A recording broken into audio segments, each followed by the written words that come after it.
All right, guys, how you doing today?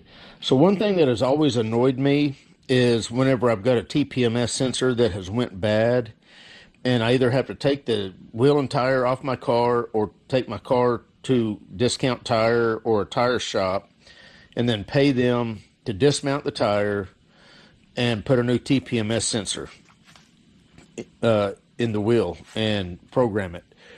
Well, hopefully I don't have to do that anymore. I built what I call a Bead Buster 10,000. So hopefully this is going to be satisfactory for me to bust the beads on my wheels and tires so that I can put TPMS sensors in them and then air them back up, and hopefully without even taking the tire off of the vehicle. There is an item called a Bead Buster, but the problem with it is on a mag wheel, I'm afraid the way it works and the way it clamps on the rim of the wheel, I'm afraid of scuffing up my wheels. Most of our vehicles have aluminum, mag type wheels, and the way the commercial Bead Buster works is that it kind of clips onto your wheel area right here, and I'm just afraid of scuffing it up. So I built my own Bead Buster. I call it the Bead Buster 10,000. And the way it works is, well, let me show you. You can probably already kind of tell. But it opens up. This is the part that is going to go right there at the bead. This goes on the back or the inboard side of the wheel if the wheel is still bolted to the vehicle. And basically, I'm going to take my impact.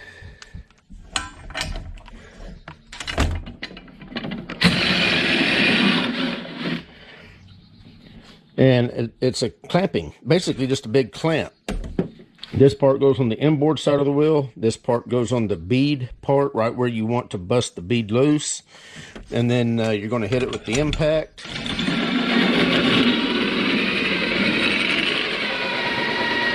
And as it clamps, theoretically, it should bust the bead. This is made out of 120 thousandths wall. The smaller tubes are 1.25 inches. The bigger one here is 1.5 inches. And of course I put these braces on it because obviously I did not have enough confidence that this tube would be strong enough and the welds would be strong enough not to bust those off. So I put these 45-degree braces in here. It's pretty simple design. I already had this DOM tube, so that's why I used it, because I already had it on hand. But I'm going to bust this bead loose, hopefully, and replace the TPMS sensor in the wheel, just in case you're curious. So this will open up. So right now it's fully compressed. And it's about a 5-inch, about a 4.5 inch from here to here. So that's as tight as it'll go.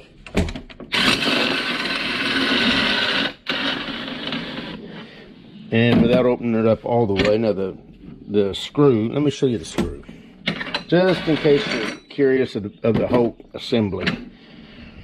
And I'm going to kind of put a fast time lapse together showing this build.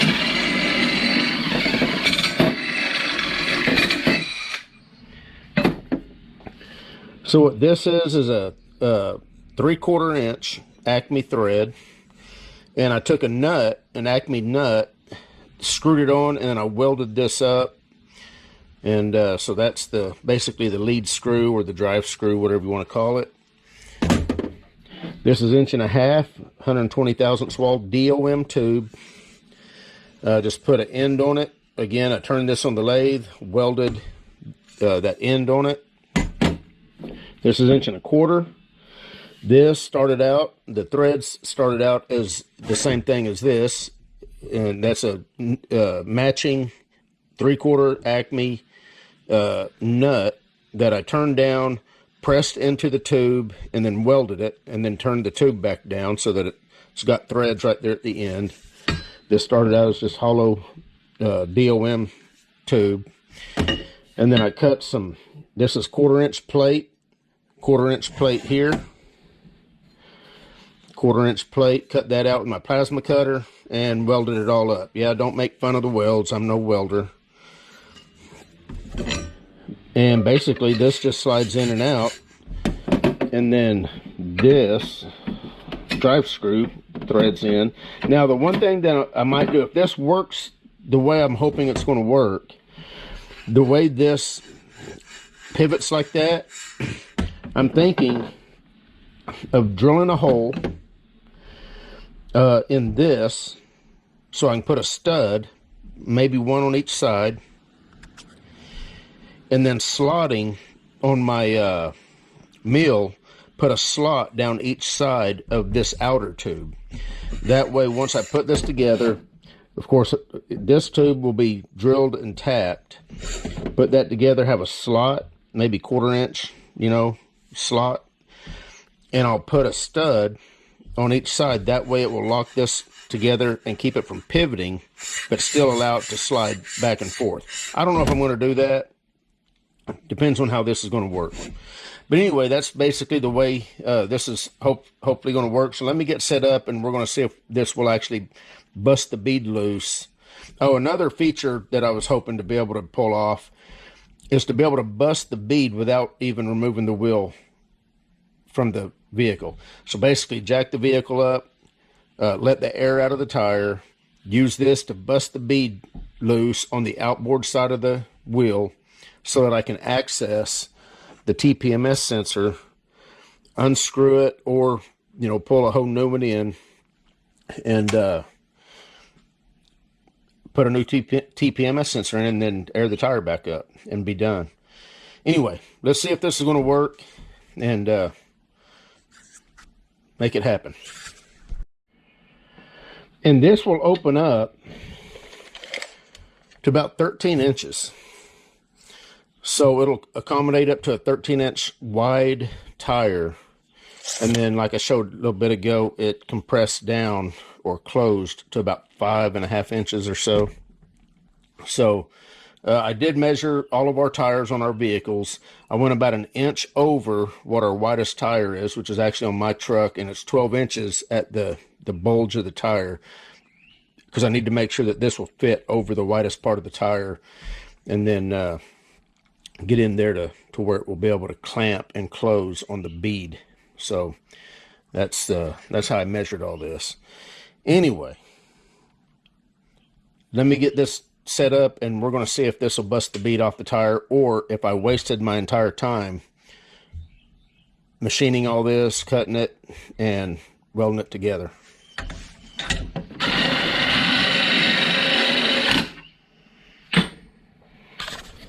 So the first step is to deflate the tire.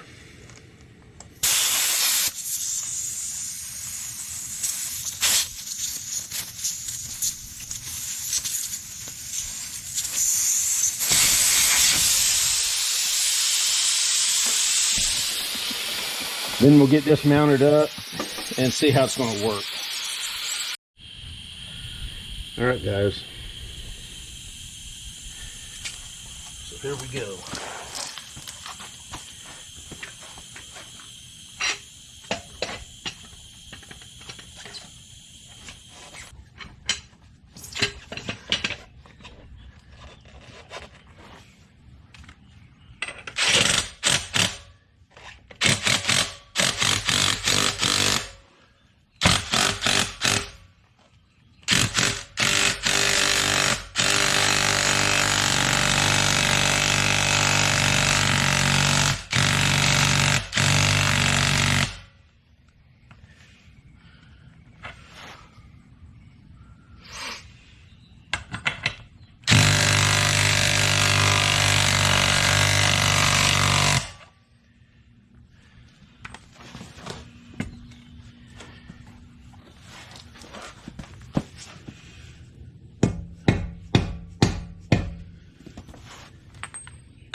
And there's the TPMS She worked like a champ. All right, guys, that worked great. And the nice thing about it is it's going to clamp the tire enough to where I can access the TPMS sensor.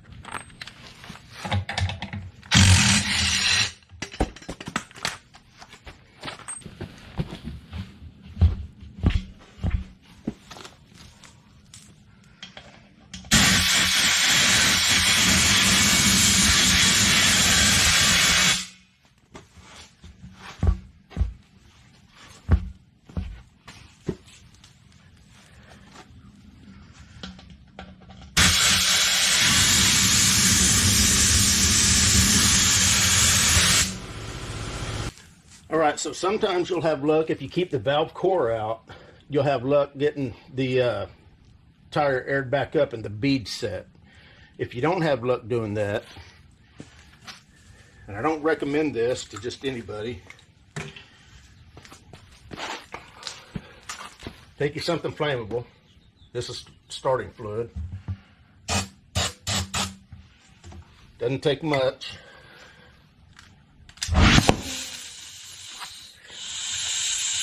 And the bead set.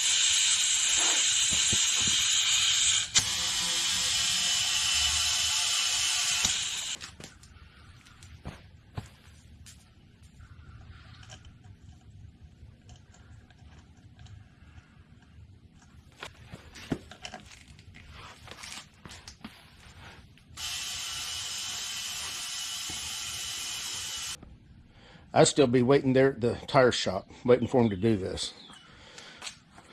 Now I'm done. And it looks like that the Bead Buster 10,000 worked exactly the way I was hoping it would work.